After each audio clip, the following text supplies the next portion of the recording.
Hi everyone, thanks for being with us today. My name is Sovona Ghatak and I am a second year MArch 2 student here at GSD. I'm originally from India and I worked there for 3 years before coming here. And today I'm honored to moderate this panel, which is going to be about conceiving the metro station as a design object. When it comes to designing metro stations, cities take different approaches. Some aim to achieve a sense of unity across the transportation network by imposing uniformity in the design of all stations, as seen in the London's most recent Elizabeth line. However, the Grand Paris Express takes a different strategy by assigning different typologies, exterior forms, and interior designs for each of the 68 stations. This is done through tandem between the artists and the architects, creating a deeper contextuality and understanding of each station's neighborhood context, socioeconomic conditions, and cultural aspects. So before I open up the panel, I would like to invite Pierre-Emmanuel Becherand to give us a short speech about tandems. Pierre-Emmanuel Becherand is the head of the design, culture, and development at Société du Grand Paris, and he is an urban planning graduate of Sciences Po Paris and a geography graduate at La Sorbonne University. At Société du Grand Paris, he managed the 2014 implementation of the architectural and cultural program of Grand Paris Express stations. And in 2017, he created the Grand Paris Express Endowment Fund. And currently, he heads the department in charge of architecture, culture, and development, whose scope of action covers both the 68 stations of the GPE and the urban and real estate projects located in the neighborhoods of these stations. Now I invite Pierre-Emmanuel Becherand to give a short speech on the perspective of the artistic commissions in the station tandems of the GPA.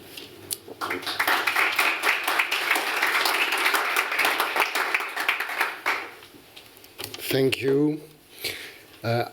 Actually, I'm working for this project for 12 years, so it's just not a small parenthesis in my life. And I will try to share with you how we work, how we imagine the method to have architects and artists in duo on each station. But I will start with an historical approach, historical regard.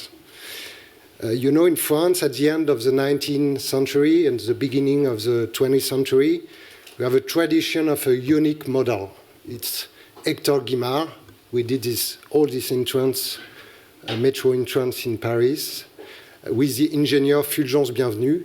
And the model was a unique model of duplication, of repetition, to create a kind of harmony with the new metro in Paris, designed by Haussmann, by Baron Haussmann. This is maybe the first approach of architecture, of design in the city. It was a repetitive approach. Second revolution is RER. RER during the 60s and 70s. Here you can see a picture from Paris Match magazine from '69. And RER was marks a new break in this single model approach, in this single model tradition. It's a new vision. The architecture reflects a new modernity based on speed and efficacy. How to connect Paris, the center of Paris, with the suburbs.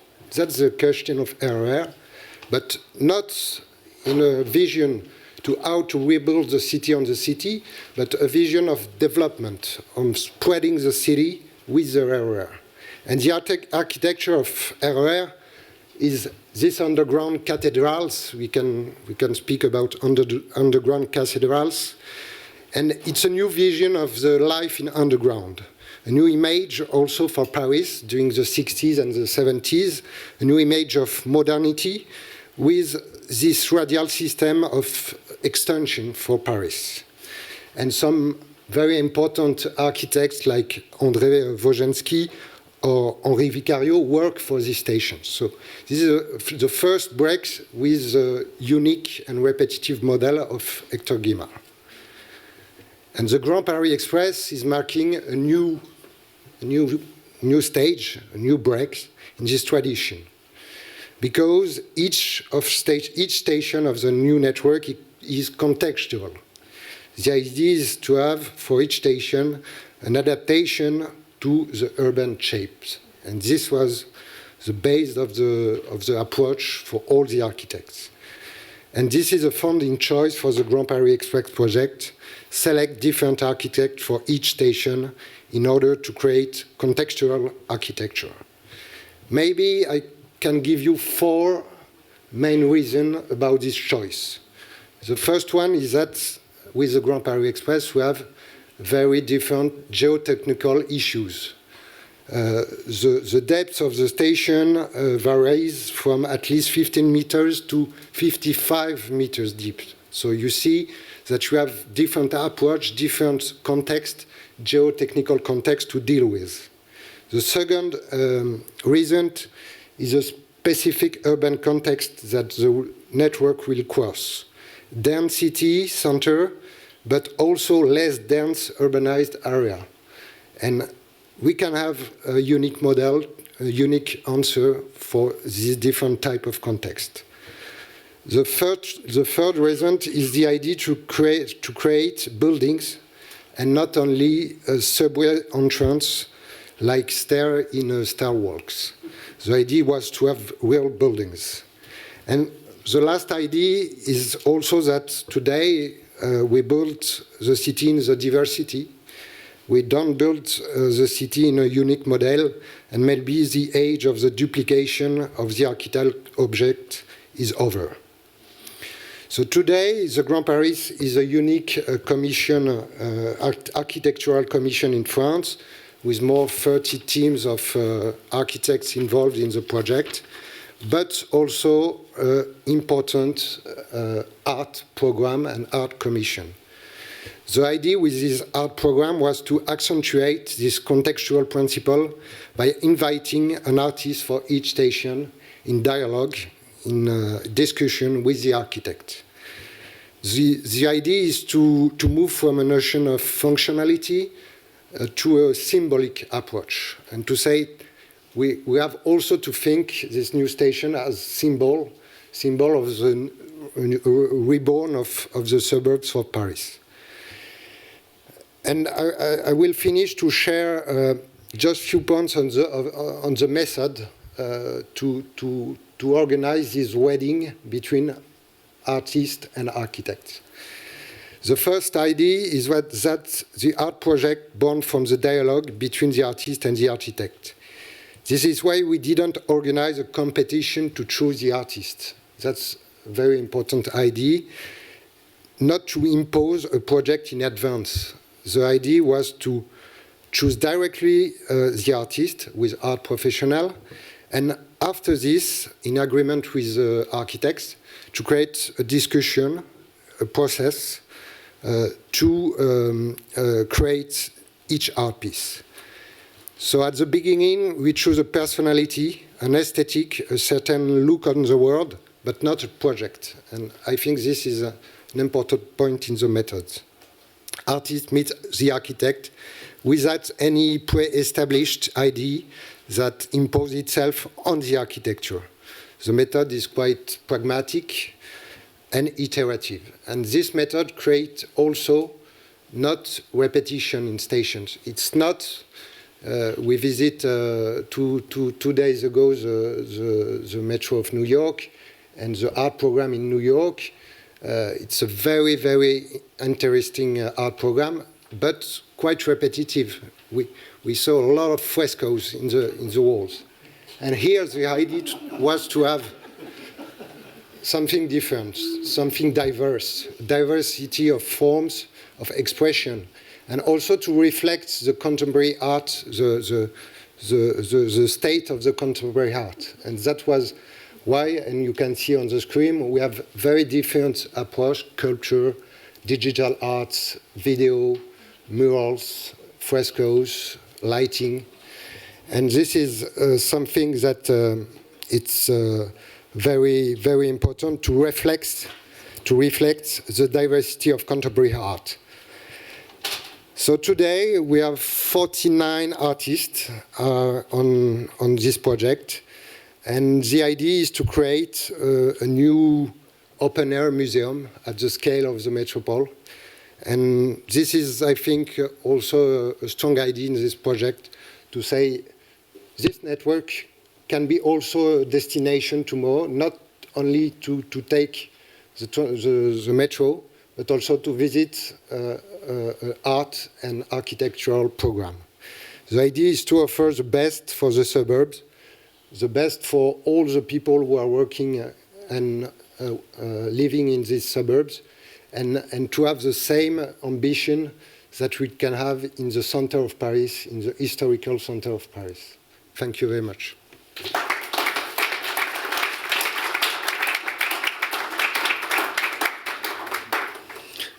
Now I'll introduce the panel that we have. So first we have Dominique Perrault, who is the Premium Imperial Award laureate and has gained an international recognition with the French National Library in 1995. This project marked the starting point of the many other commissions abroad, such as the Olympic swimming pool of Berlin and the extensions of the European Court of Justice in Luxembourg, and the campus of Ewha University in Seoul, or the DC Tower in Vienna. His work received prestigious distinctions such as the Mies van der Rohe Pavilion Award in 1997 and the World Architecture Award in 2002. And the Seoul Metropolitan Award for the Women University of Ewha in 2008, or the Gold Medal of Architecture from the French Academy of Architecture in 2010.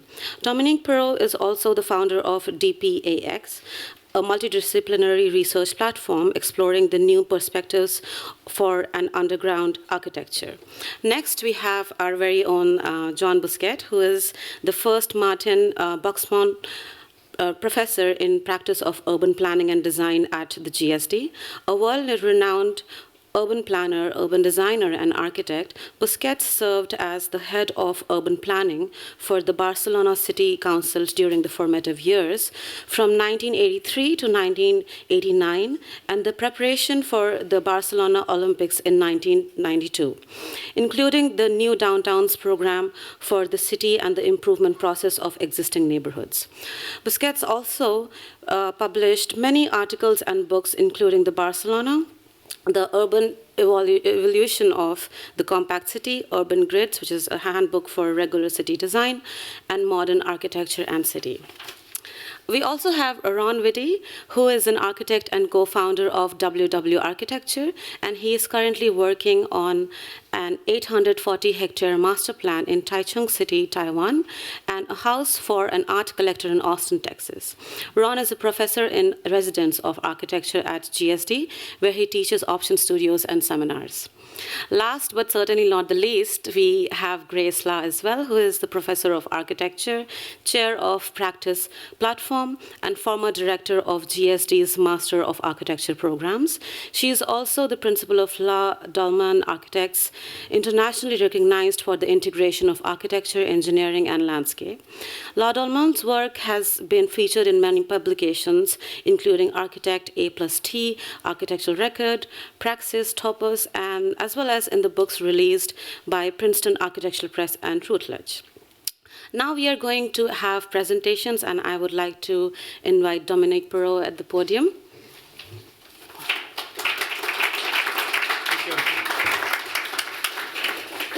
Thank you. Okay. I would like to switch a little bit from the map and the network and all a very clever thing are developing this afternoon.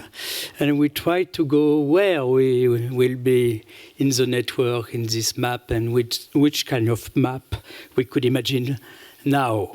And groundscape is we try to find a title for about this kind of concept, to consider another another physical situation about the map. We would like to increase the layer of the floor, of the ground floor, with different layer, and we are seeking, in fact, the ground floor.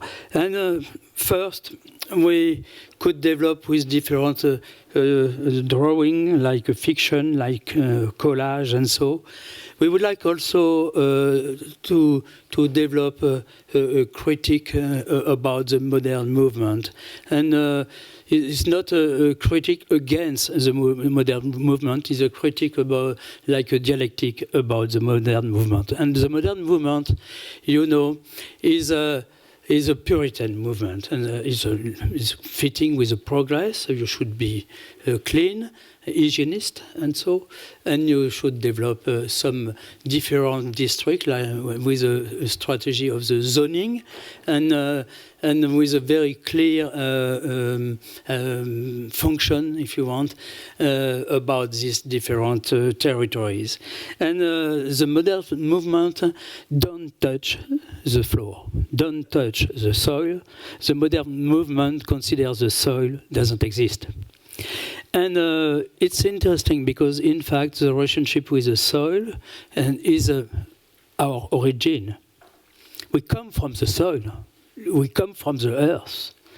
And the central, if you want, attitude is to put the hand in the ground floor, in the soil. And immediately you change. This idea about the groundscape is not new. In fact, a lot of projects are developed around the planet from the antiquity and around a lot of centuries. It's not new, but the groundscape, the idea is to connect this different experience in a network about a new map underground. The second point is about the relationship with the ground floor and with the underground situation. It is a reference of the L of Dante, and because everybody are very nervous and very afraid by the underground situation. You die, you go down, you go in the underground. And when it's very humid, it's very dark, we are afraid, and we are not secure. And the idea is to create this kind of collage. Is my favorite collage, like an activist collage, in fact. The idea is how we could protect the already there, and the already there is the patrimony, and the heritage. For example, you have, you have maybe, I don't know, the red light, but we will see. And you have about the superstructure, you have a historical building. This building is in Paris, for example. It is a Poste du Louvre. We keep this historical building. We transform the uses into this historical building, and we connect the courtyard of the industrial building existing with the station and the railway station of Villejuif. And this kind of idea, for me, could be works, because we change the dimension of the map, because this map is in 3D. We should abandon definitively the map in 2D, because it's not. We should abandon the map like a fabric. We should change with the map like a substance in 3D. And with the intelligence artificial, with the AI, we could develop and control this new relationship with the map and the geography. And Google is exactly the good link, if you want, and the good means about this new relationship. And the idea continue with this kind of collage, and specifically about this point in the network of the Grand Paris Express is is in fact the idea to create a huge space for the railway station at the bottom of this hospital, important hospital, a big building, and with the natural light coming in this large and generous space built underground. And I'll go quickly because yesterday I presented also this project, because this project is important about the next one. Why? Because this project is a point along a network. And this point is specific because you have two lines crossing at the bottom of this railway station. This railway station is totally open, not only with the natural light, but also with the air, the fresh air, because we have the same quality of the climate, if you want, at the bottom. If you come with from the public space outside, you could see the view when you are going into the railway station. Is this space is without gallery, tunnel, and some other spaces, dark or maybe afraid. All you have all part of this railway station is with a natural light, and I think is a real extension from the structure above the soil, fitting and working with the structure underground, underneath the soil. And the light is obviously the key. And also it's funny because, it's not funny, but it's interesting. And because when I teach with my laboratory in EPFL, the name of this laboratory was Sublab, and I'm teaching with two components, the light and the space, or the void. These two components are totally immaterial. And in fact, these two components are more or less the essential component about the architecture. You should work with the light and with the space to create some building and living in this kind of building.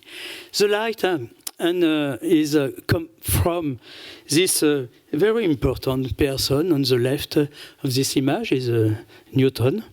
And how we could conduct the light underground. And on the right, we have a project. This project is under construction. Is a new kind of project, type of project, big hub. This big hub is in Seoul, and this big hub is you could see the size of this hub is a new kind of typology. Is very new. You have this kind of hub in San Francisco, and with a big box with a different mobility, and we have the trains, we have the metro, you have the bus, you have the car, and so on the top of this big building, and you have a big garden and around a lot of tower. It is the morphology of this hub in San Francisco. You have another kind of this hub in Shenzhen in China also, and now step by step this one appear in Seoul. This kind of hub develop some connection with different type of mobility, because in fact the dimension, the size of this hub is more or less 800 meters long, and between two metro stations. And this hub are creating the connection between these two metro stations, and you will see we introduce underneath some 3 railway stations, and also with bus, with taxi. And in fact, maybe the most important thing is a strategy, a real strategy about the regeneration of the downtown. Because the downtown district have a big problem. It's impossible to change and mute the downtown district. Why? Because the downtown district are very dry. The quality of the basement is totally dry. It's impossible to work with the quality of the underground situation. With this kind of strategy, you are creating a new space, working and change the relationship between the existing building. And also, we are creating some connection with some public space and and also a green space between these two sides of the main avenue goes through in the center of this downtown. And it's important because, in fact, in Seoul, this rectangular park is built like an echo about a circular park in front of the city hall. In fact, this you have a more or less a balance, an echo between this public space in front of the city hall on the north of the river, and this one on the south of the river. And you could see a section. It's a long project. I said 800 meter long, and after I explain how we could introduce the light into this mega structure, if you want. And we are digging the different mobility function between the ground floor to 50 meter more or less deep. And on the right, I think it's important also about the design. And again, it's under construction, and you will see this project around 28, more or less, or maybe 27. You will see. But the idea is I want to organize architecture with architectonic without column. We don't feel the column. And it's not an infrastructure. And it is, for me, the most important thing to transform the infrastructure in architecture. In fact, exactly like with the Villejuif station in the Grand Paris Express, we introduce a big, long galleria, and we use all components of the génie civil, of the infrastructure, to build and to design the architecture. And the concept also is very important because it's one common floor. Along this 800 meters, you have only one floor for everybody. You go down and you walk. It's a big galleria.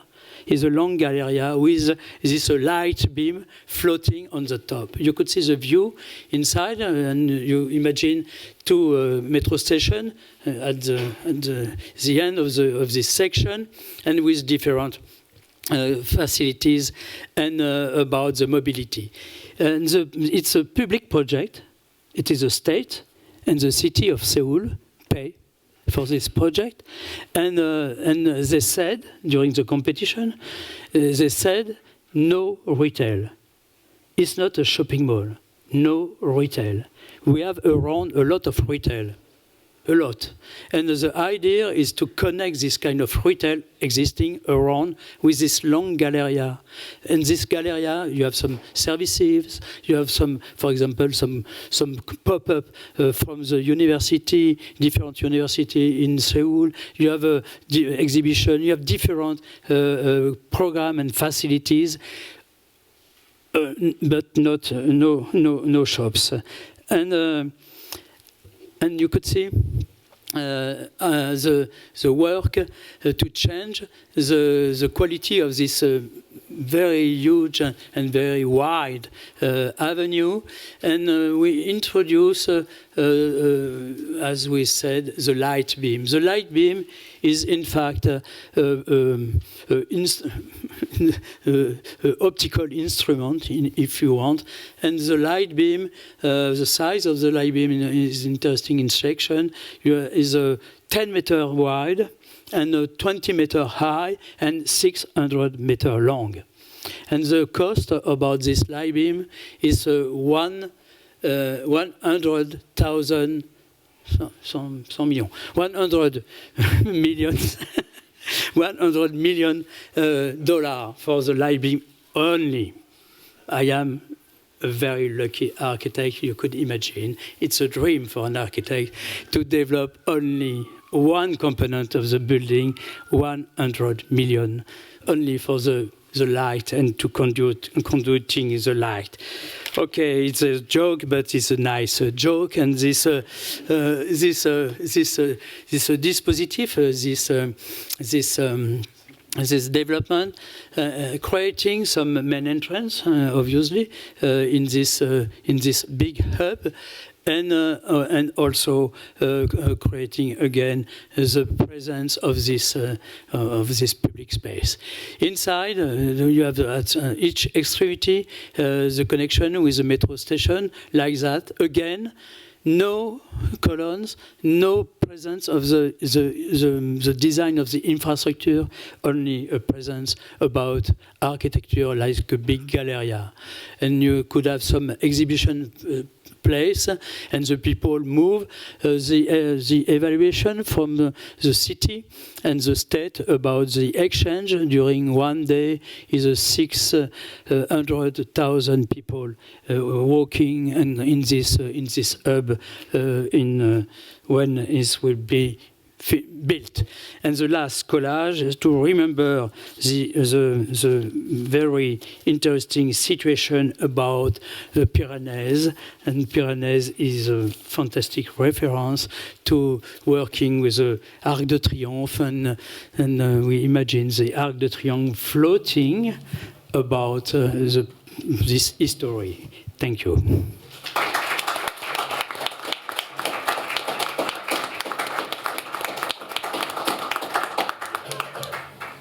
Thanks a lot, Dominique, for sharing your presentation. Now I invite Ron Witte to share some thoughts about the project and the exhibition. This works? Yes, I think so, yes. Think it works? So, Okay, it does. is that? Okay. So, thank you, Dominic. I think you made my introductory remarks much easier with your presentation. I think the reason I'm here is to make sure all the licensed architects in the room can get continuing education credits. So I think maybe that's the nature of the panel.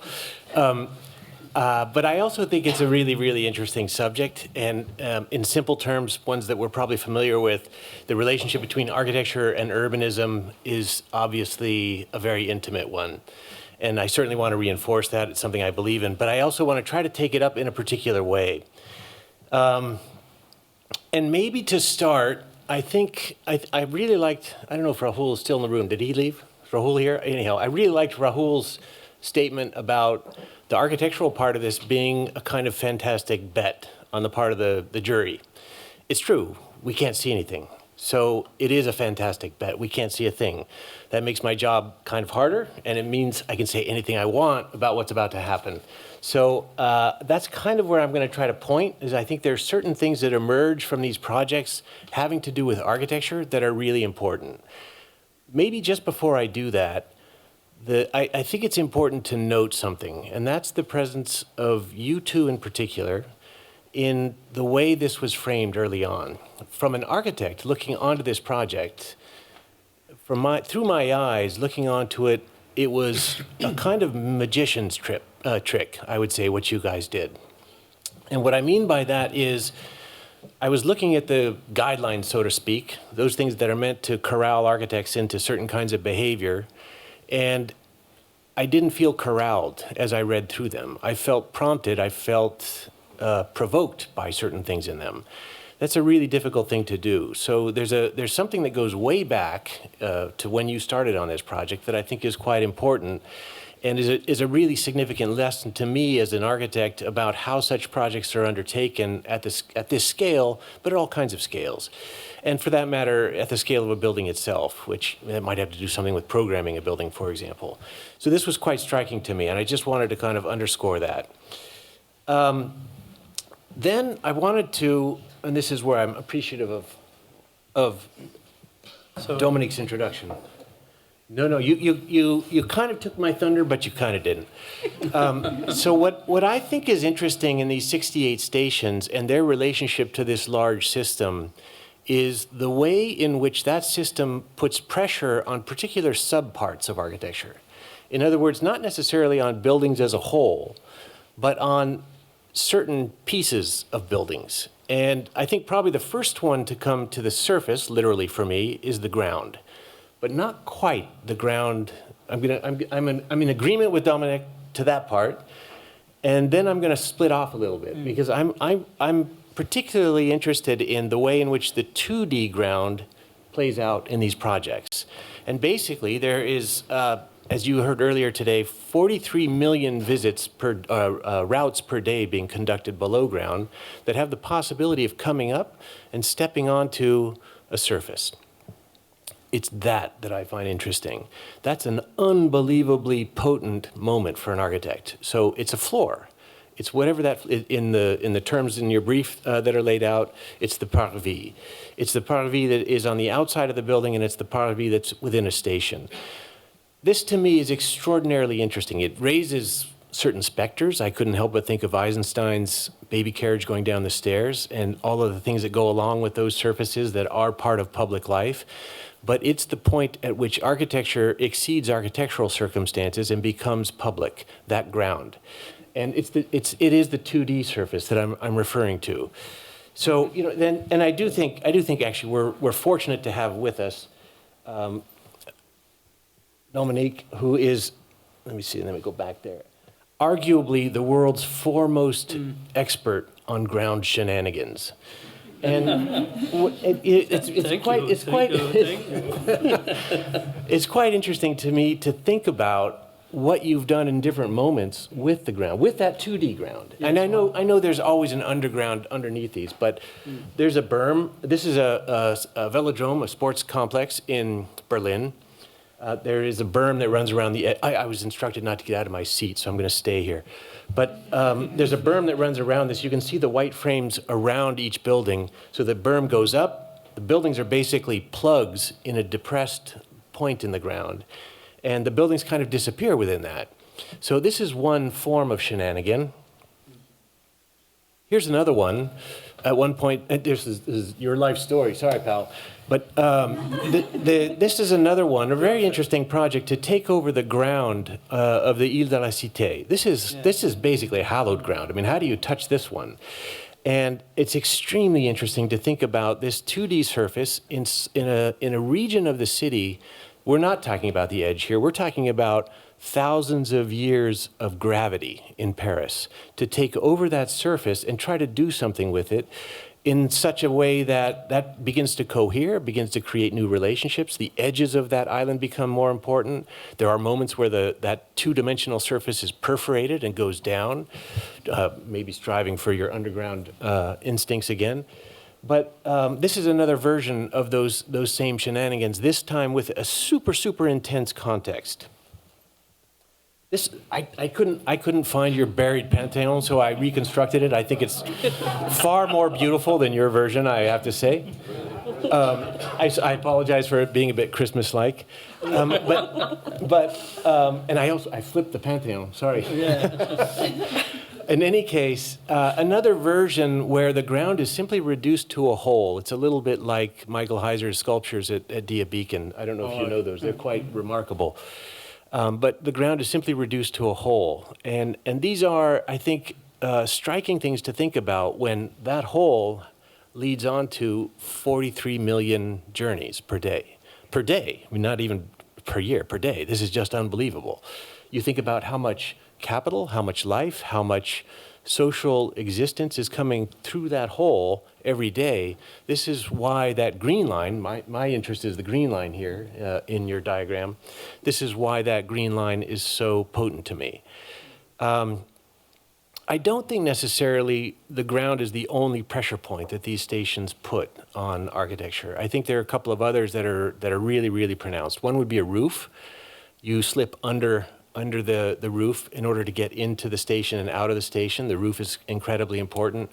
I think it's interesting that in your station, Dominique, you acknowledge the kind of hole in the roof has an access to the sky, so it has a kind of window in it, basically.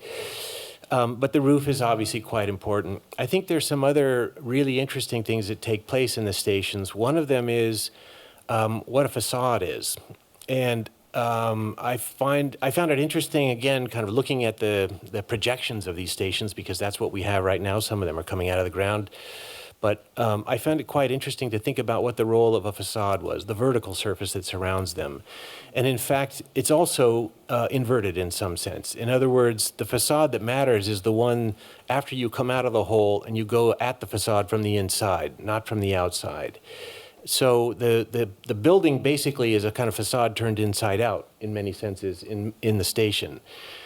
Beyond that, then, the facade maybe matters less than some very interesting things we've heard all day, and maybe I want to conclude by talking about the way in which each of these stations then sort of melds back into its context in some form. I don't, as much as I want to contribute to your continuing education process, I do like the city, and I don't want to sound like I'm sort of pitching this against the city. It's quite interesting to me the way that these stations press riders, transit riders, back up against the city, back into the city, how they gather riders from the city and how they press them back into it. And for me, this is, again, an architectural problem. So really, mostly congratulations, but I'm sure my ground is better than yours. Thank you.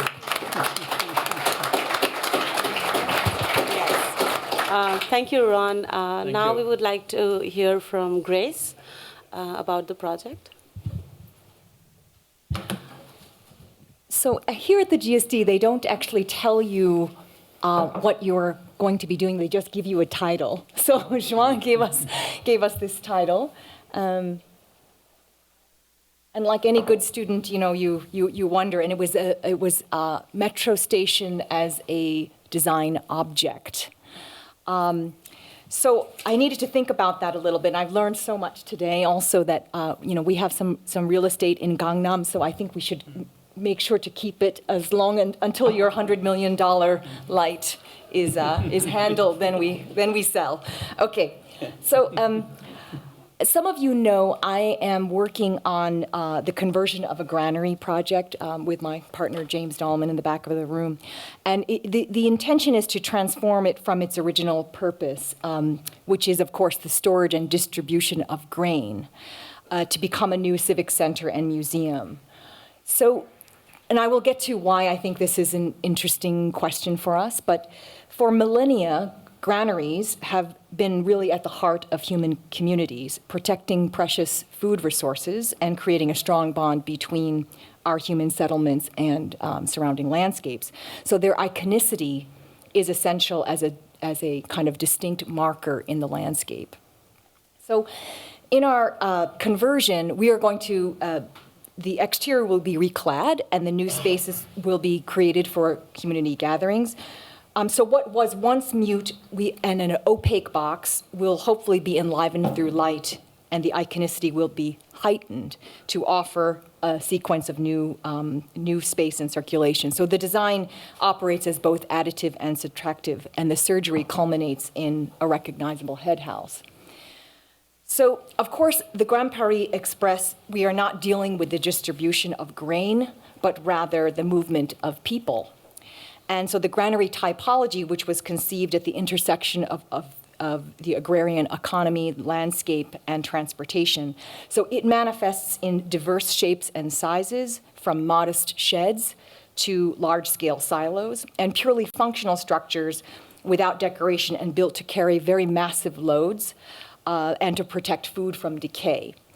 So they nonetheless elicit a sense of awe and humble and honest beauty. So they are also recognizable across diverse landscapes, which raises the question of typology. So the typological question is quite interesting to contemplate in this case. And because we will also, at the end of this process, we will have an incredible pedagogical value here for the students in the room of the ability to compare 68 projects. So it's really, really quite profound. So what will be visible as the object is the tip of the iceberg, forming a loose but heterogeneous family, and which gives way, of course, to this incredible, enormous and very highly variable underground condition. So maybe Ron and I have we're sharing some of our métier, of our thinking. The iceberg analogy is appealing because though it has certain related characteristics, it also reveals the limitations of understanding the stations as objects, which was the title of what I was supposed to talk about. So the stations must simultaneously express themselves as objects emerging from the earth and, like a step well, an excavation into the earth, inhabitable. So while there is like a temptation to fixate on the object quality and the necessity for the stations, for the purpose, again, for the students in this room, must be recognizable for their purpose and respond to different contexts, I might argue that the designed object, despite all the fanfare of its outward expression, in the best scenarios might ultimately be measured by 3 elusive qualities. And I really appreciate this concept of the sensual city because, again, it presses on this question of the elusive and the kind of something that is inherently unfixed. So these 3 elusive qualities, what are they? I believe at one level they will be measured by the way in which they activate their terrain, the urban landscape and civic surface that they create. So we're talking about that connectivity and maybe a rhizomatic formation in thinking about this network. Second, they will, the way in which the iceberg is inhabited, the descent and ascent through the aperture from and into this groundscape that Dominique suggested, and which is the 15 meters to 55 meters. And really thinking through the medium of light and space, as Dominique had suggested. And then the way that stations, like some buildings, might be understood as both foreground, but actually maybe as background to urban life. And in this regard, as an architect, I do not abdicate the design object's outward expression, but suggest that to accommodate this duality, the conscription of architects, by virtue of their attitude toward this sort of inherent tension, could be the most vital measurement of the project's success. So what we heard today, given the scope of the political risk and the political will required to do a project of this scale, there is often a tendency, in fact, to flatten formal invention and experimentation in favor of a very high degree of diagrammatic legibility. So interestingly, I would argue that they are inversely related. So not, in fact, to support formal risk, but rather the certitude of engineering and formal derivatives. So not, in fact, about formal indeterminacy, but actually in favor of universal predictability. And this is, I think, the thing that we are hoping to not see in this project, but that we imagine is the kind of weight of the risk moving forward at hand. Thanks so much.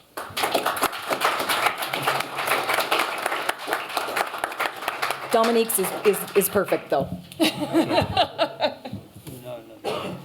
So I think with respect to the time, I would like to just share a personal experience.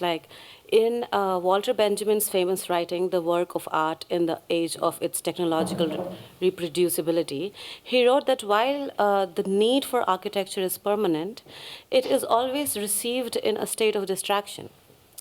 And I found this statement a little controversial given our efforts as architects and designers to make architecture seen and to be felt. The metro stations of the Grand Paris Express is, in some way, they respond to this statement, against it, by serving more than just a transportation infrastructure. They go beyond them, and they do so by including public participations, by hosting exhibitions, conferences, artworks, and festivals. And this, for me, was the most important and the most interesting part of the project.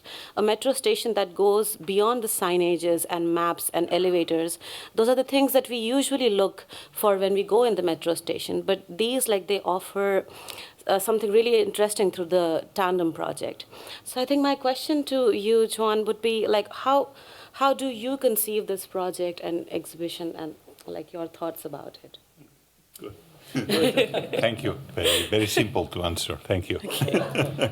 No, but I think all we can agree, and I have seen with the previous presentations, I mean, the three of you, I mean, the importance of the station in a way, in terms, we said perhaps in the title as an object, but it goes beyond that. I think you mentioned before, in terms of the station means location, it means a way of organizing the flows. But in another way, we can say a project like that without a successful station is going to be a failure. Because in the end, I think this is what counts a lot. Like when you were, Pierre-Emmanuel was talking about Guimard, in a way. What was Guimard was doing? Mainly the management and the space, the aesthetic of the space creating. And I think this is quite interesting in that respect. I like to perhaps to try to answer your question, perhaps not isn't the way you were, but I feel that probably the project, when we see the project that we have in front today, we can see that it looks like a new generation of infrastructure of flows. This is the way that we can say the city has been always done by flows. But the question is that today we have the physical, but also the digital flows. And then perhaps because of that, the physical flows, the way we channel them, or we organize them, is more important than ever before. Then I want to recall that when we see how the city has been organized, the flows, there are always the infrastructure being always presented by the innovative trends as a makers. The city is made out of because of the water, or because of the train, or because of the car and the highways. Now we said because of the high-speed metro. And so there is a new type of makers. They are the ones that we are looking at today, which I think is very interesting. But we can see that the makers make also breakers. And you know, on the highway is something that was 50 years ago, it was the best we can do, and today we are hating. In a way, that I think it's interesting to see that any new maker doesn't mean to deny the previous, but put the previous on the second round. And I think this is what happened, and I think it is the interesting of that exercise in Paris. What you are doing in Paris is about this type of creating or showing us how the new makers could be, the ones that they are defining us. As you were describing very well today also, this idea of creating a new layout for the city. I mean, there are so many components that we admire, or at least the jury was very much touched by this type of innovative proposal from Paris that we like very much to see, and also other places. I think this idea, I think is quite powerful, and I think is something that we like to see the success of these new makers in a way that also could be able to integrate some of the previous makers in a way like before it was said. I really, in terms of the workshops, I feel, and I thank you, I must thank all the participants and the panelists, because I think you did a fantastic contribution, the moderators organizing all these things. I think we have to do, and I think the school, I mean, as a GSD, we have to be proud of the way you're organizing, and also the generosity of the Grand Paris Express for being able to be here to join us, to share this space, to share all these thoughts in a way, and these ideas in a way. And I think we like to learn more and more on that in a way. We said, not only because I think we can see that United States been in the high performance mobility leading the world 100 years ago, when Chicago was creating the Walker's Drive and defining the loop. All these things were unique in the world.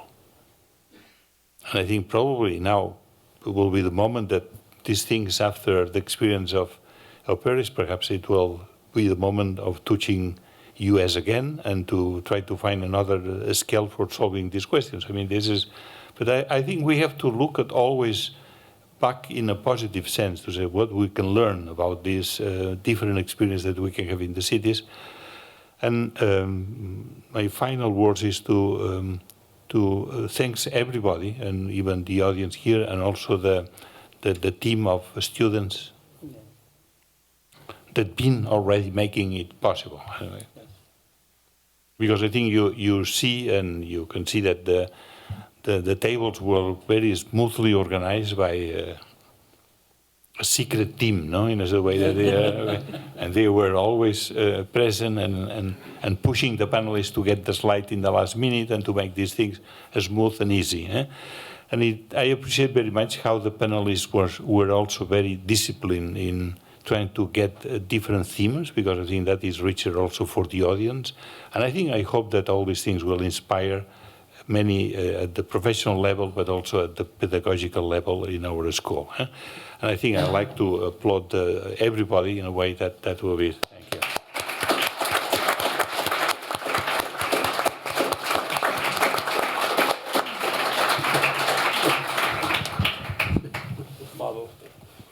Just 2 words. On behalf of our whole delegation, I would like to thank you for your warm welcome and for this exhibition, and also for this incredible and magnificent interest and knowing of our project. That was really great for us, and after these 2 days, that will be very difficult to land back in Paris. But perhaps it will be possible because we are not only landing, but also going underground.